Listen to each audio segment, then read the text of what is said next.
within the first 2 months of ever trying mushrooms, I was doing 30 grams in a single dose. Hello, and welcome to the Trip Sitting Podcast, where we explore what it means to be human. On this episode, we have Dave Hodges, who is the founder of the Church of Ambrosia, which is the largest entheogenic church in the world. Join us for an episode where we kick back, laugh a little bit, learn a little bit, talk about psychedelics. It's what you came here for. So thanks for tuning in. And before we get started, if you could make sure that you are subscribed to the Trip Sitting Podcast so you don't miss any of our episodes. And then also, if you wouldn't mind giving this a rating, that way we can get in front of more viewers, and I would appreciate that greatly. And then lastly, make sure you're following us on social media at tripsitting.blog on Instagram and TikTok. And if you want to subscribe to my newsletter, Trippy Monday, where I go over 3 things that I learned from the past week, make sure you go to my website, tripsitting.blog, and subscribe there. That's all we got for the promos before we start. So everybody enjoy this episode with Dave Hodges. How are you feeling, all things considered? I'm on my way out of it, but COVID's not fun. How many times have you gotten COVID now? This is at least my third, possibly my fourth. Yeah, I think I've gotten it probably about 4 times now. That I've tested myself and known that I'm positive for COVID. I've probably had it a couple more times since then. I just don't get tested every time now.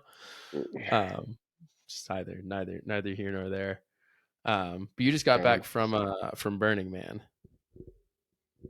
Yeah, it was a crazy, muddy year, but no Ebola, but I did bring back COVID.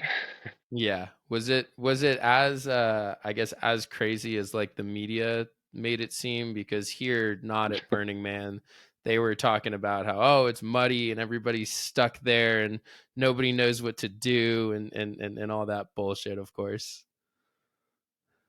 No, they blew it way out of proportion. Yeah. There were some people freaking out, but the people like myself who had been dozens of times, we're prepared for anything.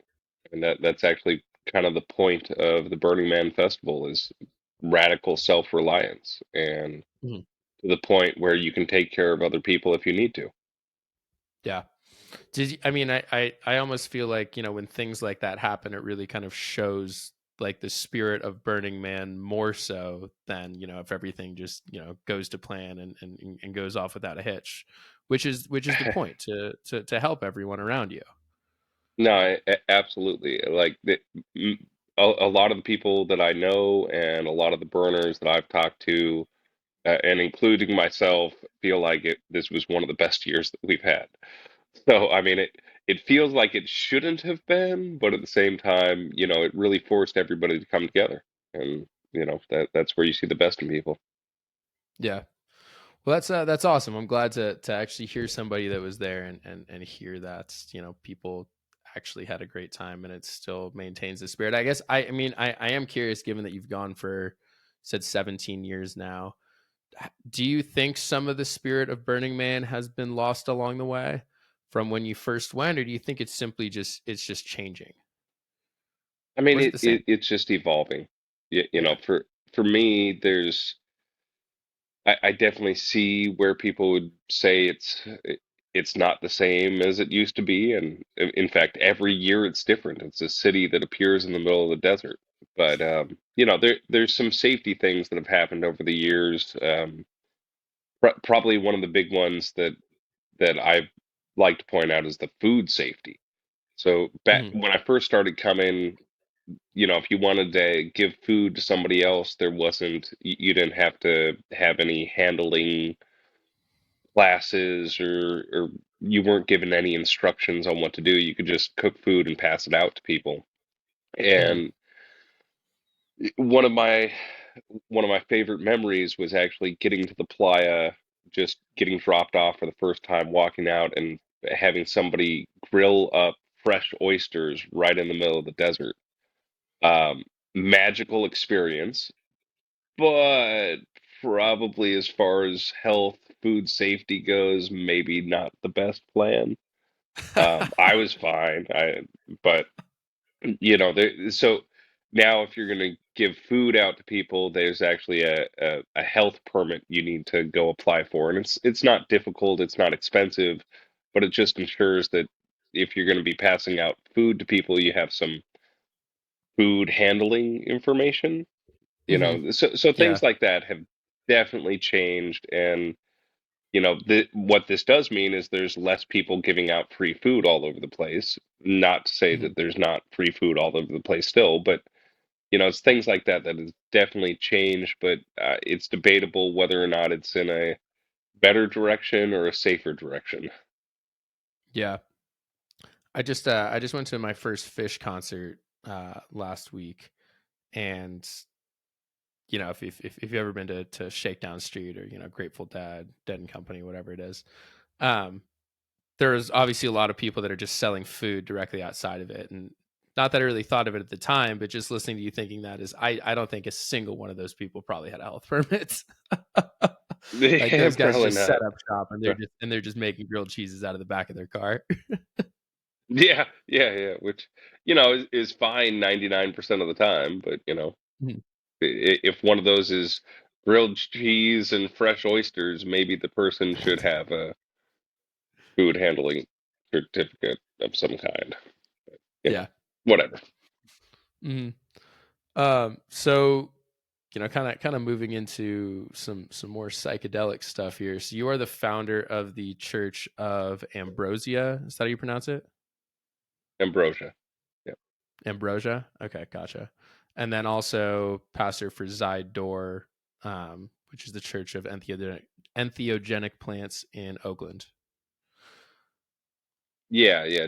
Just to explain, so the Church of Ambrosia is the overarching religion, and Zide Mhm. Door is one of the physical manifestations of the church. Okay, got it. So how do you how do you explain like what exactly is the religion of the Church of Ambrosia? Well, we're a non-denominational interfaith church um, that accepts all religions. Our foundation is around what we call the religious evolution doctrine, and that's basically an expanded form of what people know as the stoned ape theory. But Mhm. basically, that our ancestors came across these mushrooms about 2.5 million years ago, and those very first experiences are what helped us become human and made the very first religion. So can you what's the difference then between the religious evolution doctrine and the stoned ape theory if you said that the So the former is sort of an expanse on the latter? Yeah, yeah. So Terence McKenna, which we put in very high regards in our religion, but he's the one who created the stoned ape theory, and basically the stoned ape theory says that through generations of using these tools, our minds expanded, and that's what helped us evolve. Hmm. The big difference with the religious evolution doctrine, we're talking about the experiences that these apes would have had. So the story of the very first ape to come across the mushrooms, they didn't have a scale. They weren't weighing out 5 dried grams. They were filling their bellies with mushrooms. And Hmm. at those levels, you get what can only be described as spiritual visions. You meet entities with knowledge that they have to teach you, and you learn things that will help you survive in the environment. But basically, our belief is that those experiences are what helped us survive and become what we are today versus the more like scientific approach of over generations, the neural pathways expanded. it, to us it's not an either or, it's just when you're looking at what actually happened, it was those experiences that can bring knowledge that are outside of you directly into your living experience and help you Hmm. survive in these new environments. So do you think that those first experience is what birthed sort of modern religion, like what we know of any of the religions today? Absolutely. We consider ourselves to be the oldest religion that exists, and everything else came after. And there's a ton of little nuggets of information that are still maintained through every religion that's out there. But believe they all have some core truth in them, and all originally came from this work. Gotcha. I'm curious, what was your religious background like growing up?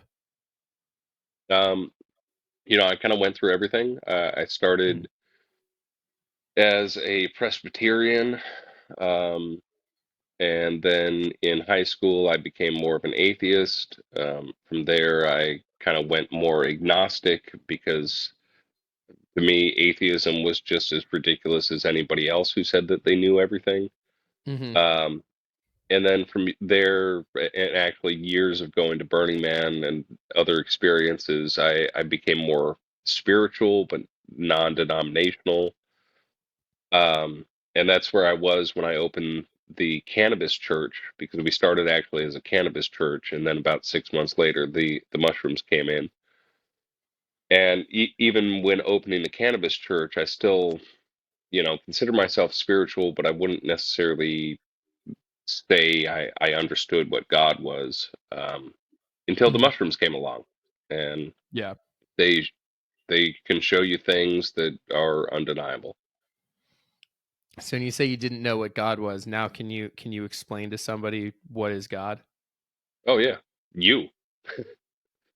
We are all God experiencing ourselves in every way possible. You know, Mhm. there's a ceremony that I talk about is one of my most religious experiences, but they're all religious to me. But where Mhm. I was um, dragged, pulled out of my body, dragged through heaven, hell, every dimension in between to a space of pure light. I didn't exist. Nothing existed. There was but this one consciousness. And that's the consciousness I call God. Mhm. Now, when you talk about using mushrooms like in a religious sense, which is the basis of the church, is that the only way that you use mushrooms, or that you think people can use mushrooms, or like can I have just as much of a spiritual or religious experience if I take mushrooms and go to Burning Man? Well, the, from my perspective, anytime you're using any psychedelic, and specifically mushrooms, you're getting closer to your soul. Mhm. And you might be doing that to have a good time at a concert or, wander around nature. But every time you consume it, what you're doing is affecting the barrier between this world and the next. And the first thing on the other side is your soul. Gotcha. That that makes sense. I very much agree with that. Uh, do you run into people that sort of think like mushrooms only need to be used in like the spiritual ceremonial sense? Yeah, I mean, and honestly, my personal work with them, I rarely use them outside of high dose ceremonies. So, Mhm.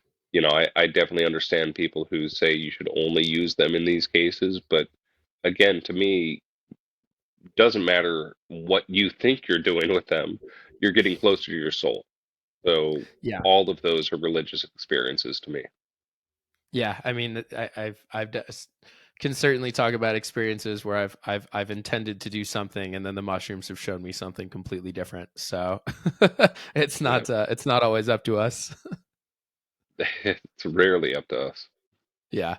So when you say that you do high dose work, when most people say high dose work, like maybe they'll cap out at like 5 grams, like maybe seven. What's the high dose work for you? Well, so there's two answers to that. There's the old Hmm. answer and there's the new answer. So Hmm. the old answer is I used to say that 15 grams is where I reached the breakthrough dose, and the most that I've ever done in a single dose is 30 grams. Hmm. Um, the new answer is grams don't really matter. We need to actually be looking at how much psilocybin we're consuming. Hmm. Um, so the church recently put out some information about the testing that we've been doing, and what we've seen is a 40-to-1 ratio in the potency of mushrooms. So 1 gram can be as strong as 40 grams of another. And given that, um, it's really hard to say a high dose is 30 grams or even a gram. Yeah. It really depends on how much psilocybin you're consuming. Hmm. Um, but based on this, there's a whole bunch of new information on our Church of Ambrosia website, which is ambrosia.church. And Hmm. on there, we have a calculator and a bunch of information about what the actual micrograms of psilocybin you're consuming are and the different levels. Yeah. Because again, if you think you know what an eighth is, and you're used to these mushrooms that are weak, and you do 3 grams of the strongest mushrooms we've tested, that's like doing 120 grams of the mushrooms you're used to. So grams are not something we really need to be talking about. Gotcha. So you're measuring in micrograms per gram of psilocybin, of pure psilocybin. Yeah, yeah. Which is what we need to do given the potency difference between everything. I mean, Yeah. it's just like THC and cannabis. You know, Hmm. today, if somebody was to tell you there's an eighth of weed in this edible, you'd look at them kind of funny and be like, well, is that an eighth of trim, or is that an eighth of like the best buds in the world? Yeah. I want to know How THC much is content. actually in there? Exactly. So we're now at the point where we need to start paying attention to the psilocybin components of the mushrooms. Gotcha. No, that makes sense. I mean, how easy is that to test for? Like, is that still like relatively expensive for labs to do, or for people to try, if I were to want to make my own edible, let's say, and get that tested, like, how would I even go about doing that? Well, it's getting cheaper and more available. It is Mhm. still, you know, a little hard to find, especially given the labs aren't legally allowed to do certain things depending on how you're looking at them. So there's this gray area of getting things tested, but it is getting much Mhm. easier. And the other thing is, if you were to make your own edible, and the thing that we're in all the information that we're pushing out, one of the other things that we found is within the same batch, within the same monotub, that mushrooms can vary up to 100%. So you might have one mushroom that has 4,000 micrograms of pure psilocybin, and the other mushroom that has 8,000 micrograms of pure psilocybin. So Mhm. even within the same batch, with even the same grower, the same bag, everything, the only way to account for all of this is you have to homogenize all your mushrooms, grind them all together, and then get that homogenized powder tested to know Got it. exactly how much psilocybin you're working with. So that's the only way to really make it consistent. Like, as someone myself, like, I probably like taking just dried mushrooms more so than I like taking edibles. But it sounds like it's a lot harder to standardize and know exactly how much I'm taking of psilocybin if I like to go that route. Yeah, it's actually impossible.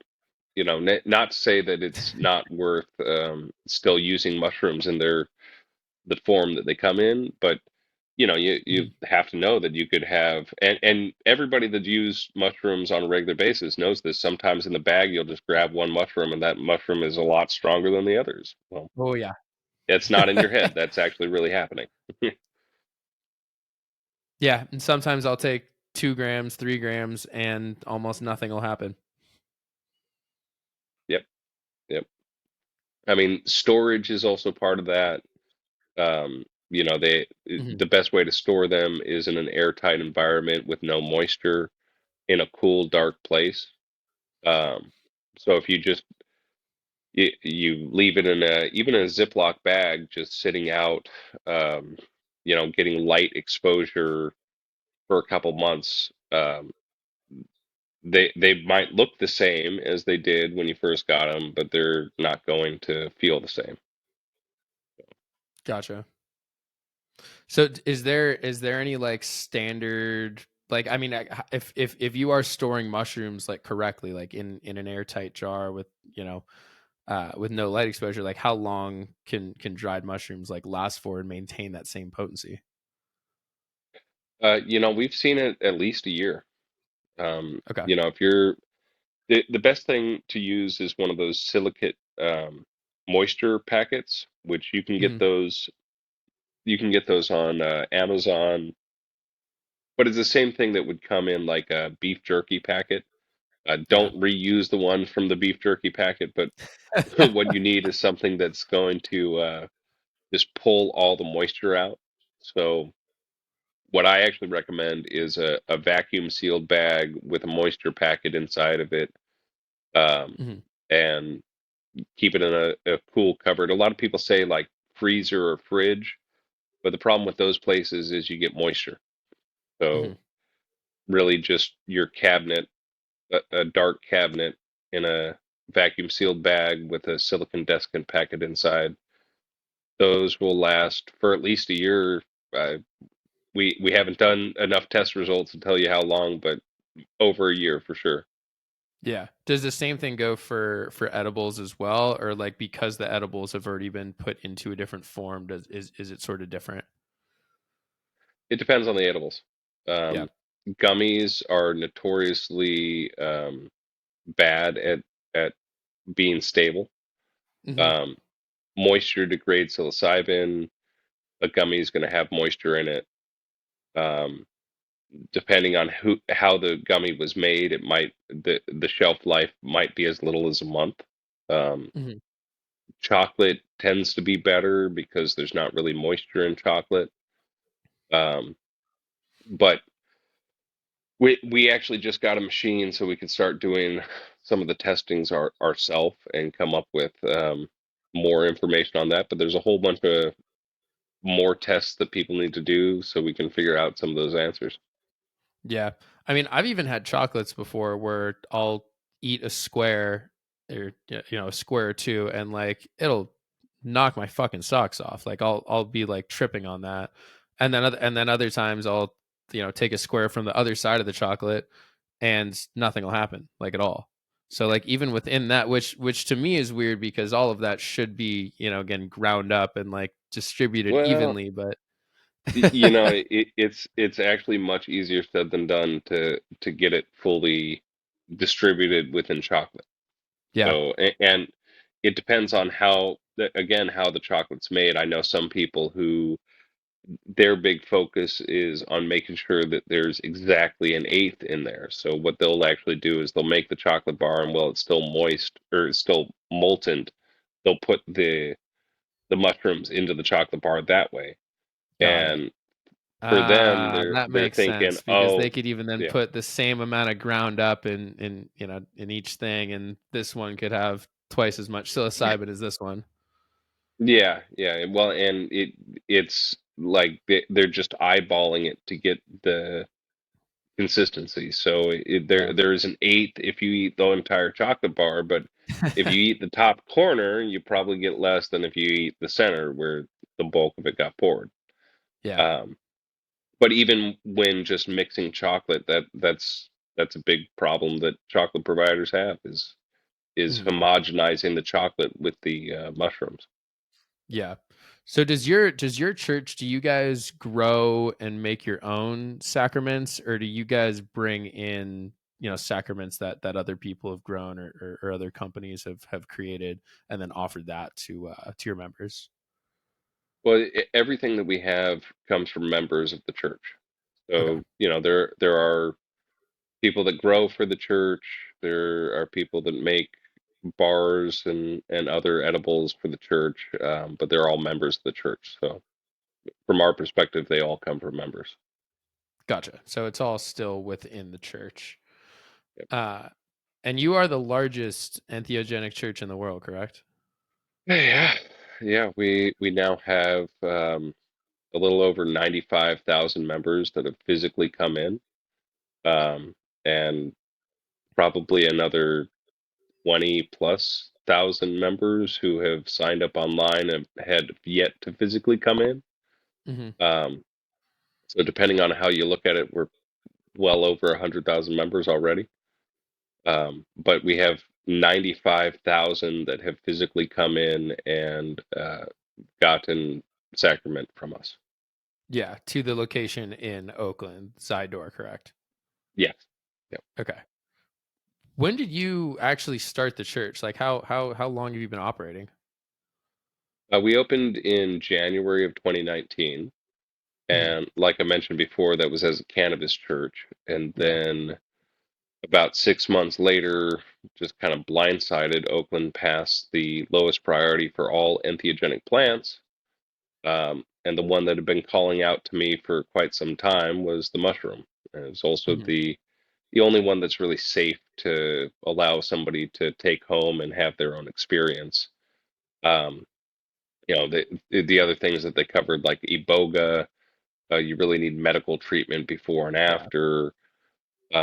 Mescaline, it's a little bit safer, but there's definitely plenty of stories of people tripping balls for over a week on higher doses of mescaline. So the last thing we wanted to do was have people going crazy wandering around downtown Oakland on mescaline for a couple weeks. Yeah. Um, out of everything that was proposed, the only one that was really one called out to me, but two was safe for everybody to use was the mushrooms, and that started my own personal path with mushrooms because before that I had felt drawn to them, but I hadn't actually even tried them. Um, So you didn't even try and mushrooms before 2019. no, no, I had to try them before the church could provide them. Yeah. But yeah, I had no idea what I was getting in for. It was the other crazy thing was within the first 2 months of ever trying mushrooms, I was doing 30 grams in a single dose, and Got it. that was That's a lot faster not than most people progress. not normal. I don't recommend anybody do it. It was just the mushrooms had a plan for me, and they had a very accelerated get me up to speed program that they put me through. Hmm. So before the Church of Cannabis, even before you decided to start that, what was your profession? I'm really curious. Well, once upon a time, I was an IT guy. Hmm. And in fact, I even have a patent for a way to automatically repair any computer. But um, that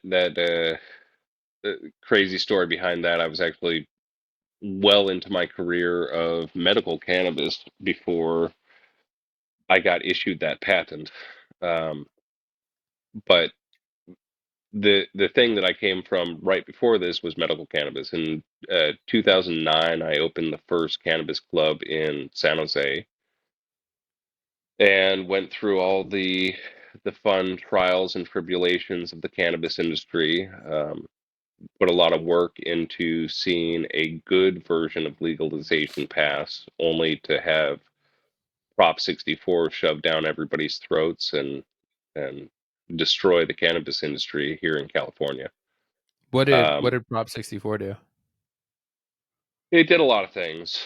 Um, Overall, it's been a huge disaster for cannabis. It is legal here in California, but between all the regulations and the taxes, what you end up with is very low quality cannabis that is way overpriced. Hmm. And, there's, I could probably spend an hour going off on the different problems with it, but the biggest one is if you go into a cannabis club in California and you want the best weed they have, you're going to pay somewhere around 70 to $90 for an eighth of something that could have been sitting around on the shelf for at least 6 months, if not longer. Damn. Yeah. Versus if you go to the streets and you buy cannabis, you're talking about 35 for that same quality of stuff that's fresh. It's just been perfectly cured and is ready to smoke. So Hmm. anybody here in California that smokes a lot of cannabis won't go into a cannabis club. There's no Hmm. reason for them to do so. Got it. Yeah, that makes. Do you use cannabis and mushrooms together, or do you always keep them separate? Yeah, I mean, I smoke a lot of cannabis. In my heyday, I was smoking about 2 ounces per day to myself. Jesus. Um, I've definitely gone down quite a bit, but I'm still somewhere around an ounce a day, um, Uh-huh. which is a lot of cannabis. But when I'm So are you high actually, right now? no, COVID slows me down a little bit, so you Okay. know. Um, but technically, I'm sure if you tested my blood, I would have a higher THC content than you. Yeah. Um, but I don't actually combine the two in ceremony, other than I do smoke before drinking the tea, and Mhm. once I'm finally back to myself, I will smoke a little bit more. But it very rarely, if ever, have I smoked well actually on the mushroom.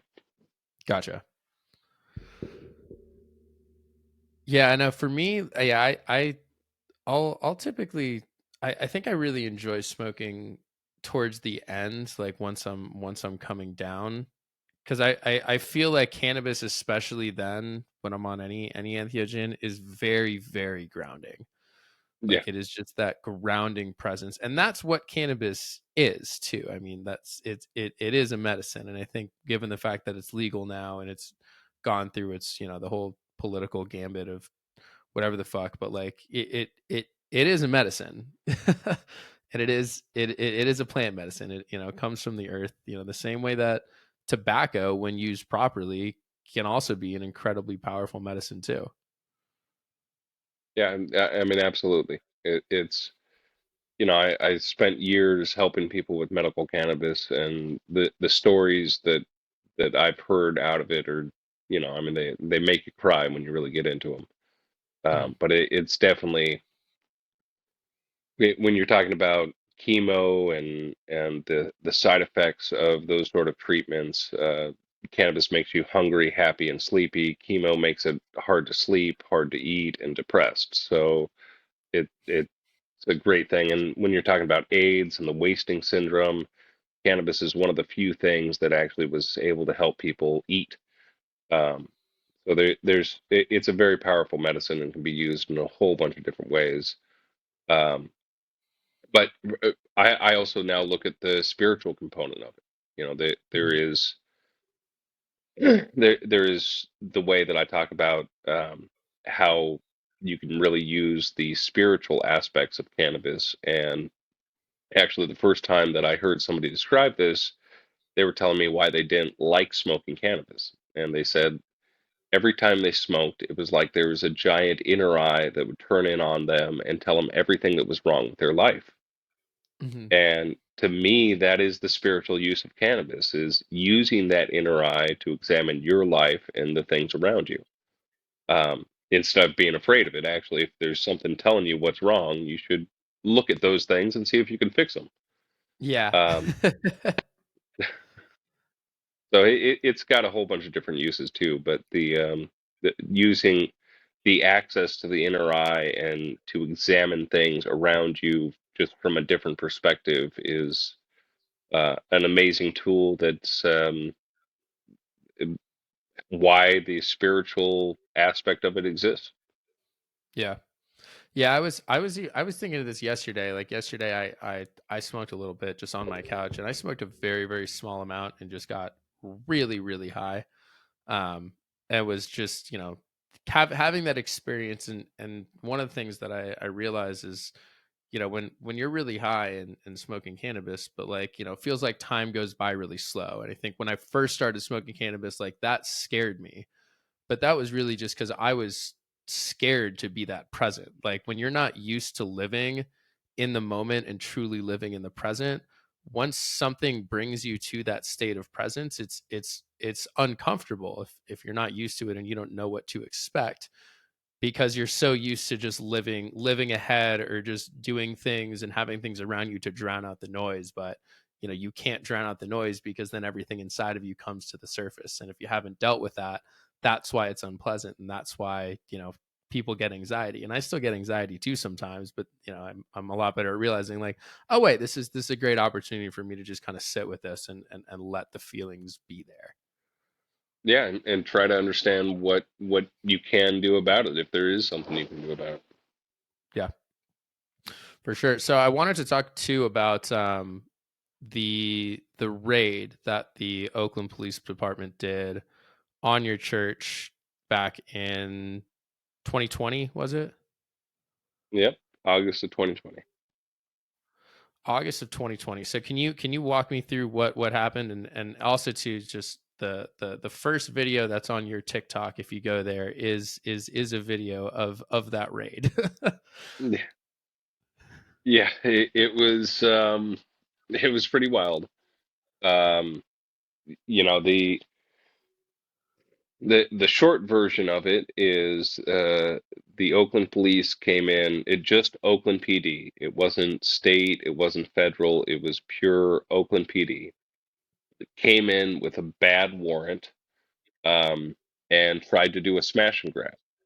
And what a smash and grab is in the cannabis industry, we're very familiar with this. They just come in, they take all your stuff, and rarely do they press any charges. And that's what they were planning on doing with us. Mhm. Um, they didn't realize that I was ready for all of this, and we had planned from day one that we were going to have some sort of police action. Yeah. Um, but they they came in, they used firefighters to cut open a window-sized hole in our safe, and actually one of the firefighters was injured during this. Left a trail of blood through the building. Um, Jesus. I got I was down there right as the raid started. I was about 5 minutes away, so I got down there as they're clearing out people. I told them that I was the one responsible for everything. Um, if they needed to get into the safes, I was the one that they needed to talk to, but also that they were violating our religious freedom, and this is supposed to be the lowest priority in Oakland. So what are they doing? Hmm. The guy that was on the raid who caused all this took my information and wrote my information down. And I asked if I was free to go. He asked if I was going to let him into the safes, and I told him no, not without not without my attorneys. Yeah. So he said I was free to go. I left. I talked to my attorneys while smoking a fat joint and came up with a good plan of a letter that would say, if you guys sign this, we'll let you into the safes, and you can pack your bags and go home.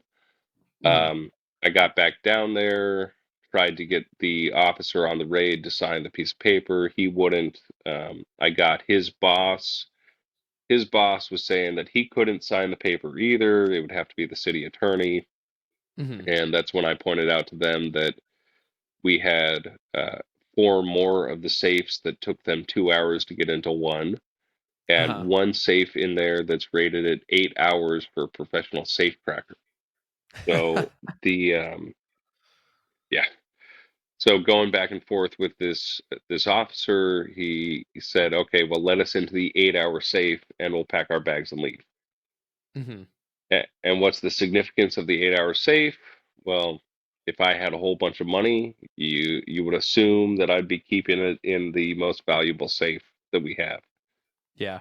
But funny enough, all I had was some old paperwork in there, and that's what I told the sergeant. But he's like, "Well, I believe you, but this other guy who's actually on the warrant won't let any of us leave until we get into that safe." Hmm. So I we agree, we make the deal. I let him into the 8-hour safe. The officer Romero, who's the one on the warrant, sees the old paperwork, gets pissed off, throws it on the ground, and they all pack their bags and leave. Um, which, there's I've known of a lot of raids. I've never heard of one ever where the police stopped halfway through the raid and left. Yeah. Um, but just goes to show you how illegitimate what they were doing was.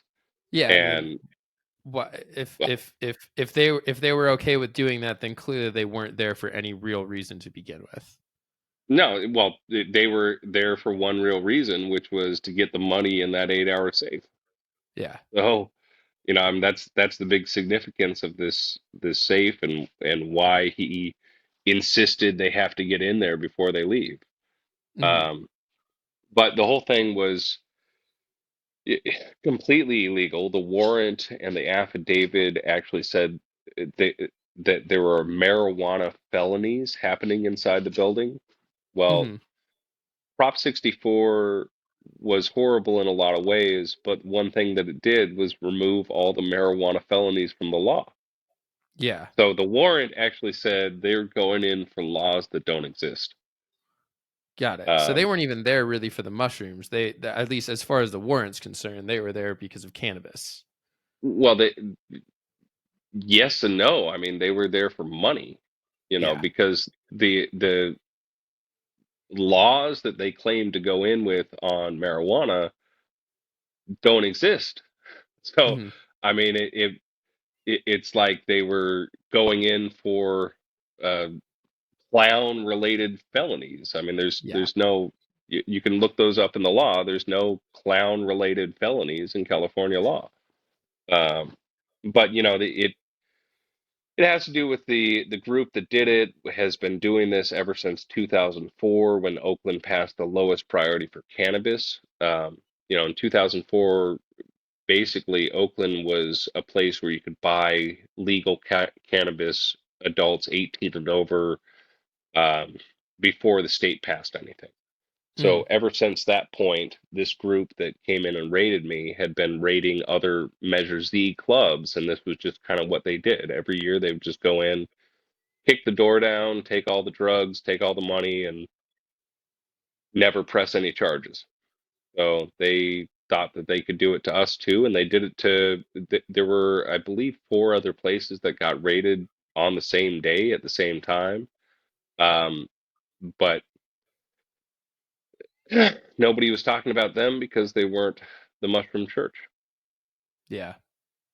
So are you now in a lawsuit with the city of Oakland, or I guess with the Oakland Police Department? Yeah, we were up until about last month. Court is one of those funny things where what they do is you file something and the other side is going to try to kick you out of court. Um, what the city was saying was basically, hey, well, uh, this is totally unrelated, but if you had applied for a permit, you would have had a permit, and then this wouldn't have happened. So we took that as oh, I guess, well, we got to apply for the permit.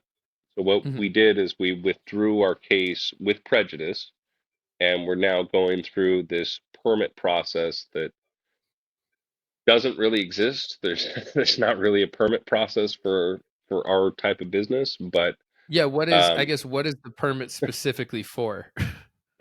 yeah, good question. So it's that's where legal arguments don't necessarily meet city procedures. So Hmm. we're trying to figure out what this permit would look like, and go through their process to get it. But the second that we don't get it, we'll go back to court. We just have to go through this process of trying to get this magical permit. Gotcha. That's just bureaucracy at its finest. Yep. But it's you got to take every step that you can take before going to court. So Yeah. this is just like I said, we're ready to go back to court. But if they give us some sort of permit that says we can exist and do exactly what we do in Oakland, then I guess we don't need to. hmm So right now in Oakland, are mushroom, I guess, natural medicines, psychedelic medicines, plant medicines. I don't know exactly what they say, but are mushrooms decriminalized? Well, so that's a big misunderstanding. A Okay, city cannot decriminalize anything. got it. So there are cities that have passed a law they call decriminalization, hmm but to actually remove criminal penalties, those are state laws. Got it. So a city can't actually remove state laws. What they do is they say it's the lowest possible priority Got for it. law enforcement. And the problem with that is priority is not actually a legally defined term. So hmm even though it's both the lowest priority for cannabis and the lowest priority for all entheogenic plants in Oakland, we still got raided. And why and how are really because there's nothing that says what a priority is and nothing legally bonding the police to any sort of priority. They just do whatever they want. They stub the toe in the morning, and now it's a priority that they come mess with a weed church. Gotcha. Interesting. So, but that being said, under the Religious Freedom Act in the United States, like a federal law, isn't what you do protected? It is. It is. And it's really under the First Amendment. Yeah. The other laws back up the First Amendment, but the problem is you have to prove that in court.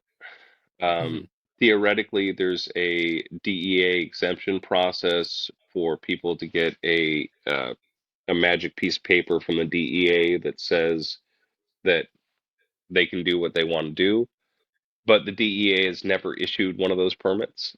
So the only Got way it. that any the only way anybody's ever got any protection on the federal level is by going to court and winning a court case. Got it. So like they theoretically have these back doors in place to, to make it seem like they're on your side and that there are ways to get around this, but in reality there aren't. Now you have to be ready to go to court. Got it. That's and if you believe in this stuff enough and that this is really the foundation of your religion, then going to court over it shouldn't be a problem. Yeah, and that was kind of going to be where I was going into. I mean, why is this so important to you? Like, why is being able to run this church so important to you to be able to give this medicine to people? It, you know, to me, it's access to people's souls. hmm It's not it's beyond a medicine, hmm and the reason it's so important to me is because of the work that I've done with them. The After I reached the breakthrough point, my first breakthrough experience, um, and when I talk about a breakthrough experience, that's leaving your body, seeing entities in front of you that are just as real as you and me. But that first experience, I met these golden gods that said they were the oldest of the mushroom gods, and they sat down and explained to me why I had been through everything that I'd been through in life and why I was here, what they needed my help for. Um, and I've been following that advice ever since. Basically what they told me was that they needed me because I was somebody that could go to court and defend this work and that I could actually understand them. Um, hmm so To me, it's I I still hesitate to say some words like this, but the divine is what truly inspired me to do this, and it's why I know I have to keep going and keep doing what I do. Yeah. There's almost no other option. There isn't. Yeah. They are much more powerful than me. I don't want to piss them off. I mean, I'm not afraid of them, but this is very important work that really everybody needs to have access to. Yeah. What's really interesting, and I mean, honestly, not that interesting, but what I noticed from speaking with you and from what I've learned from other organized religion is that at no point are you telling people what to actually believe. You're simply just guiding them, being like, this is a connection to God, and at no point in between are you telling them what's going to happen, how it's going to happen, why you need to believe in God or anything like that. You just simply are like, you will experience this, and then you're hands off from there. So like, you're not trying to control people, whereas modern religion, in the way that I view it, is all about control. Absolutely. I mean, the only thing I want is to bring people closer to their soul. Hmm. That's the you don't need to listen to me, you don't need to read a book. You just need to be able to safely get to these places and have your own experiences. Yeah. Uh, does the church provide a place, I guess, for people to actually use the sacrament as well, or is it more just for to get access to it, and then do you encourage people to then use it back at their house or wherever they can find a safe consumption place? Yeah, we we do have a project called God Sitters that Mm, is a house up in the Oakland Hills, where we do facilitate this work for people. The problem is it's a one-on-one sort of thing. This you can't do this in group work. mm, Um, the God Sitters project, we have two sober sitters and one person on the mushrooms themselves, um, in a space where the upstairs is where the sitter's at, downstairs is purely the ceremony space for the person on the sacrament, and they are by themselves, with themselves. The only thing the sitters are there for is if the building catches fire, or if somebody knocks on the door, or if we hear you puke, we'll go down and swap out the puke bowl. But the goal is to really give you a safe environment to be with yourself, by yourself, communicating with your soul. Um, and outside of that, we do provide as much information as we possibly can, because people can do this at home, in their own home, in their own bed, in a very safe way, as long as they know what they're doing. yeah. Same way too that I can pray at my house without having to go to church. I don't have to go to church on Sundays in order to be a religious person, if that's what your religion normally calls for. Um, but yeah, Yeah, doing it in a safe place is, and having the peace of mind to know that you don't necessarily have to do it by yourself, and that you do have that support, I think does allow you um to reach different levels of consciousness than maybe you wouldn't be as receptive to if you were by yourself. yeah. Well, and the work that I'm talking about is for the breakthrough dose. Mm, There's a bunch of other people that are members of the church that have different practices, as far as taking smaller amounts and going through walks through the forest, or in small groups connecting with each other. There's a whole bunch of ways people can practice with these, but we want to make sure that they have the right stuff to use, they know what they're using, and that we provide them as much information as we can to keep everybody safe. I want to take this time really quickly to put in an ad for a side business that I run, which is called Conscious Retreats.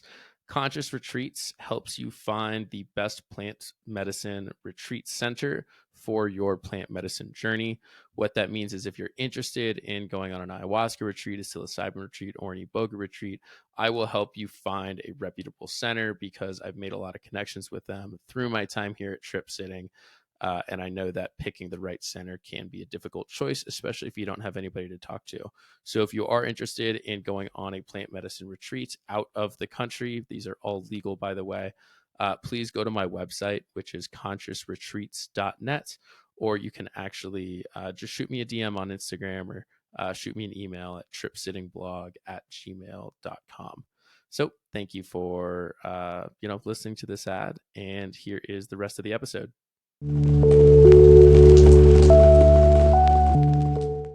I It think was pretty funny. you have to look at life and look at things with humor in mind. Like I don't see any other way of looking at things. Like even looking at some of like the past trauma that psychedelics have like helped me deal with and like helped me like helped bring to light. I can look back at a lot of those things and genuinely like truly laugh about it. Like the hilarity of just some of the situations that I was in, like that somebody could be so mad at me for some tiny little thing, which is, again, traumatized me for a very large portion of my life. But looking back at it, like that's objectively kind of funny. I mean, that's what you got to do. You got to be able to laugh at it. Yeah. There's nothing else you can do. Yeah. My very first ayahuasca ceremony, I went to Peru. This was last year in September, and I was sitting in the Maloka. Wasn't really feeling much. Like I didn't even start to purge yet. Other people around me were purging. I'm definitely very much in my head. It felt like I had a purge, and so I bent over and like just nothing was coming out.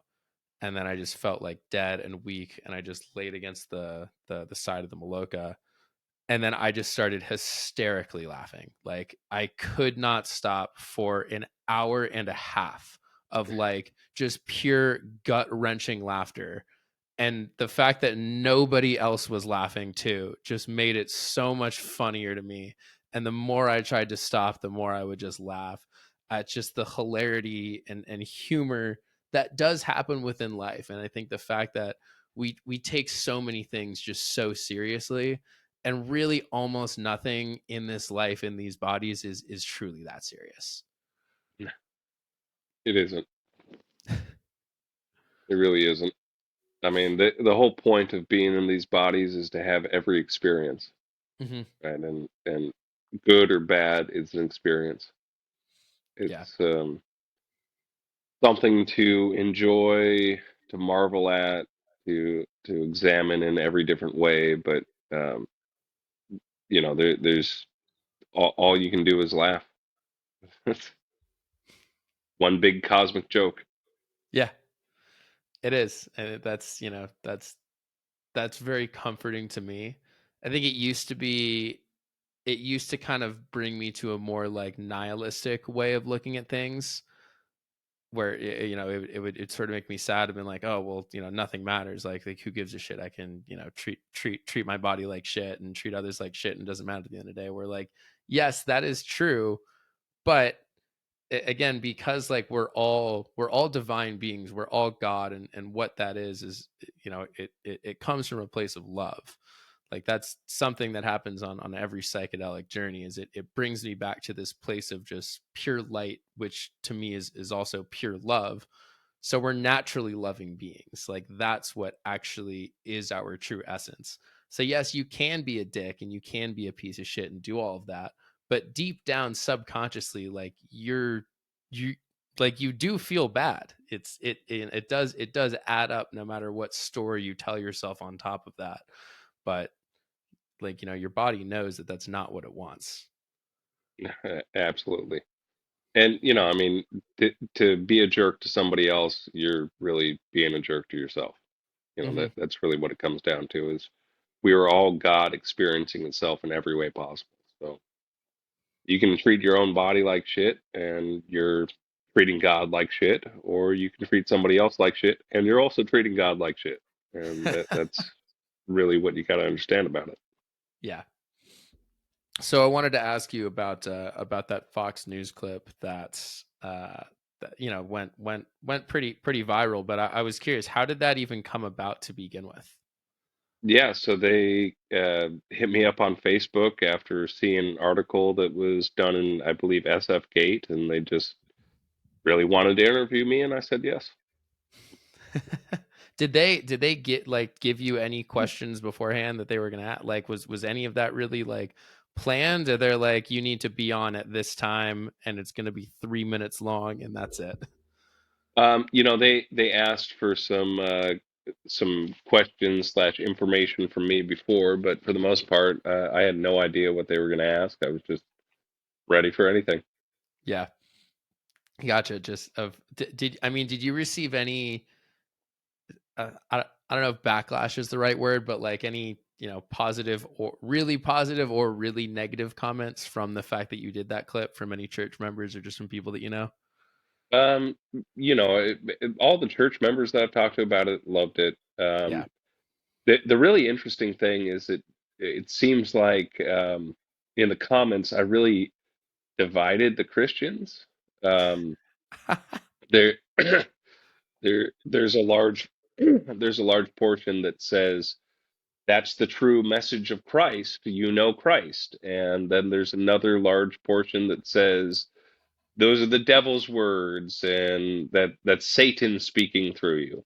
Uh-huh. Um, I think that's been the really the most bizarre aspect to me, but it's uh, not necessarily backlash from the church members, but there's this controversy between the Christians that I created just by saying the words that I know to be true. Yeah.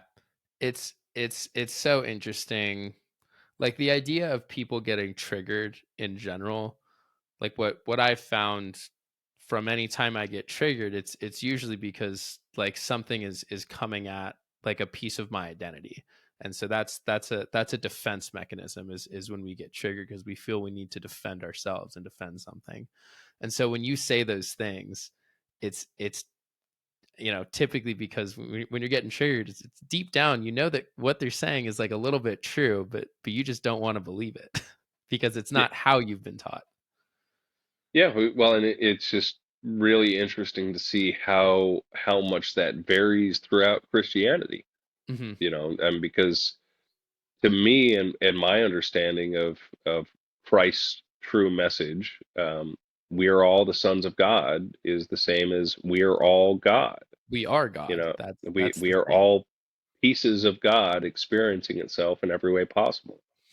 Um, so the Christians who hear that and it resonates with them and they say, yes, that's the true meaning of Christ. To me, I feel like those are the ones that are on the right path. And the other ones who are saying things like, Jesus is our only true Lord and Savior, um, they've definitely been misled because that's not what's in the Bible. You know, Yeah, it's I mean Jesus himself, like he wasn't saying I'm the son of God. You need to listen to me. He's saying I'm the son of God and so are you. exactly. He was not saying, "I am your one and true Lord and Savior. You all Yeah. must worship me." He was saying, "Hey, we are all part of God, and do unto others as you want others to do unto you." Hmm. You know, treat everybody like you want to be treated. Understand that we are all God. Yeah. Everybody in front of you, everything you see, it's all God. Yeah. Um, and that's it's just, I mean, it doesn't completely surprise me, but it's just so bizarre how these people can be so divided over what I think is the true teaching that Jesus was trying to tell everybody. Yeah, it's really really simple when you actually break it down. Like us as humans, we like to really complicate things that are not that complicated. Yeah, absolutely. Absolutely. But I mean, even Jesus himself, I mean, Jesus himself was, he was a carpenter that hung out with a bunch of prostitutes all day. Like, Yeah, yeah. Well, and when you get down into the Bible of like the actual story of Jesus and the basically few pages that actually speak about his life, um, he either uh, the story has been embellished to make him the most enlightened man that ever existed, or this guy had done so much work that he really was one of the most enlightened people that ever existed. Um, but it's just so bizarre how that message and those teachings go from, you know, we are all one to no, you have to worship this guy. yeah. Uh, it's bizarre. Yeah, and it's, my biggest gripe with, I think, religion as a whole is that it did teach me, and again, I don't know if this was on purpose, but it taught me that God was separate from me. That there was me and then there was God. And God was a thing to worship and pray to, but it was never framed to me as, no, this is actually like worshiping and praying for, like, to yourself, essentially. Like, this is what you're doing. It's connecting to yourself, and that innately is then connecting to God. Yeah, absolutely. I mean, that's again one of the big things that I'm trying to do is not tell you what you are, but have you go in and talk to yourself and connect with your own soul. Yeah. The anything that's preventing you from doing that and preventing you from having that understanding to me is going against what God wants. Mhm. So I'm gonna change subjects here again. So when you were starting the church, I mean, was there any, I guess, additional paperwork, or I guess anything special that you did have to go through, given the fact that you knew that you were going to be giving some sort of sacred sacrament from the get go? I mean, the thing that really you got to be prepared for if you're going to try to do something like what I do is you have to be ready to go to court. Yeah. It really doesn't matter what paperwork you fill out. It doesn't matter what T's you cross or I's you dot. What matters is can you confidently sit in front of a judge and jury and explain how this is truly your faith? Yeah. The psychedelic church route, I'm just going to put that in air quotes, I think is becoming more popular in the United States as a way to get these medicines to people, because it seems to be, I don't want to say quick, but like it's sort of, it's, again, it's that weird gray area. But there's people that probably are doing it that are not prepared to go to court. Yeah, well, that's the big problem. It's not a loophole. It's not a way of getting away with things. This is you have to really be committed and willing to justify what you do and what your beliefs are in front of a judge.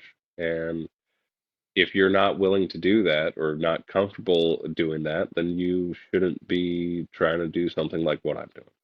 Yeah, because I can see it also being used by people who simply just want to make a bunch of money really quickly, and so they're like, this is the quickest way that I can start sort of legally selling mushrooms to people. Yeah. Well, and there's unfortunately already some bad examples of that. There's a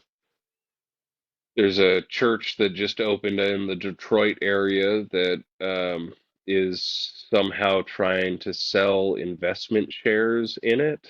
And you're going to get a return on your investment, Into a 10% every church. year. Yeah, yeah. I mean, it Cool. when you read it, you're like, oh, this sounds like a perfect pyramid scheme. Yeah. Um, so, there's always going to be bad actors, and there's always going to be people that do things that really they shouldn't be doing. But everything will get taken care of in the end. Yeah, something that I struggle with myself is I always want to stay as positive as possible. Like I want to again bring the love to people. Like the only way that you defeat hate is with love. But do you think that we also do need to point out the bad actors like when we see them? Like do you think that it is important to talk about that, or simply just ignore them until they go away? I mean, that's a really tough question Yeah. because it really depends on what the bad actor is doing and how bad it's going. Yeah. Um, as far as I'm concerned, most of the time it'll take care of itself. But um, the sex and psychedelics are another big, potentially problematic area, and one of the areas that things went wrong in the past, back in the 60s and 70s. And if there were and I'm not saying that there's one that I can call out right now, but if we do get to the point where somebody's really egregiously using this to take advantage of people, we need to stop them, and as a community be able to tell people, hey, that's not right. Yeah. Um, but at the same time, the overall, we're still in the war on drugs, and everybody on this side is on one side of it, and the people with literal guns and tanks and military grade weapons um, are on the other side. Hmm. So, we do need to, as much as possible, come together as a community, regardless of our beliefs. If you think somebody's doing it wrong this way and your way is better, that shouldn't be a reason to attack each other. Yeah. Um, but at the same time, when you're talking about potential financial scams and potential sexual abuse and things like that, we definitely do need to highlight those things. So it's a really it's a tricky subject. I wish I could say I have the answers to it. Yeah. No, I don't think anyone has the answers, but I think it's important to have these discussions on what to do about, we collectively I think want the psychedelic space to progress and for this to become, something that's not taboo to talk about. Like I still know a lot of people that are not willing to put their face out there or to put their name out there, that are still, in the psychedelic closet. So I think just having these discussions about it and being able to criticize ourselves is important, and like openly criticizing ourselves of where can we be better. I think that's the cornerstone. That's the first step in having humility, and a lot of religion. And not to just keep beating a dead horse, but like it goes back to they are higher than thou. Like we are religion and we're up here. You are the people and you're down here. Yeah, that's one of the many unfortunate things that's going on with our society. And Yeah. it's not just religion, social class and uh, just different financial levels of people. I mean, people do look at others like that, and really we need to understand we're all the same. We are all God experiencing itself in every way possible. Yeah. So anytime that you are doing that, you are scamming somebody else. You are scamming yourself as well. Like Yeah, you're taking a little piece of your soul too. absolutely. Well, on that note, I think that's all I have for you. So I'd love to wrap up here. Before we officially wrap up, is there anything else that you would like to say or promote or or talk about before we go? The only big thing that we've got coming up as far as the church goes in uh, March, had to think about it. Uh, Easter is our large event that we do every year. Mhm. It's called Spirituality and Beyond, and this year it actually falls towards the end of March.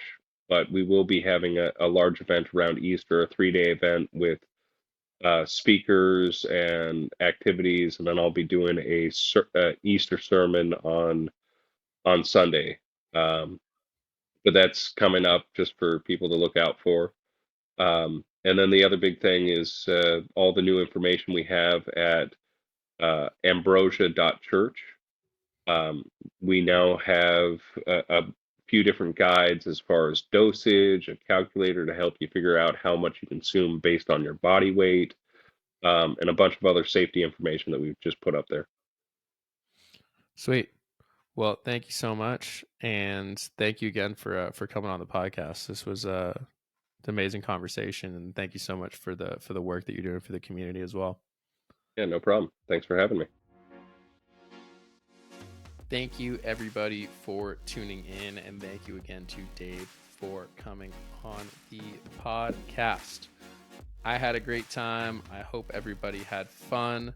I hope you learned something. I hope you laughed. Maybe you even cried, although you probably didn't, because there wasn't super deep stuff to really cry about in this one. But if you did, I'm jealous, because crying is awesome, and we should never be afraid of showing our emotions. Thank you all, and we'll see you next week.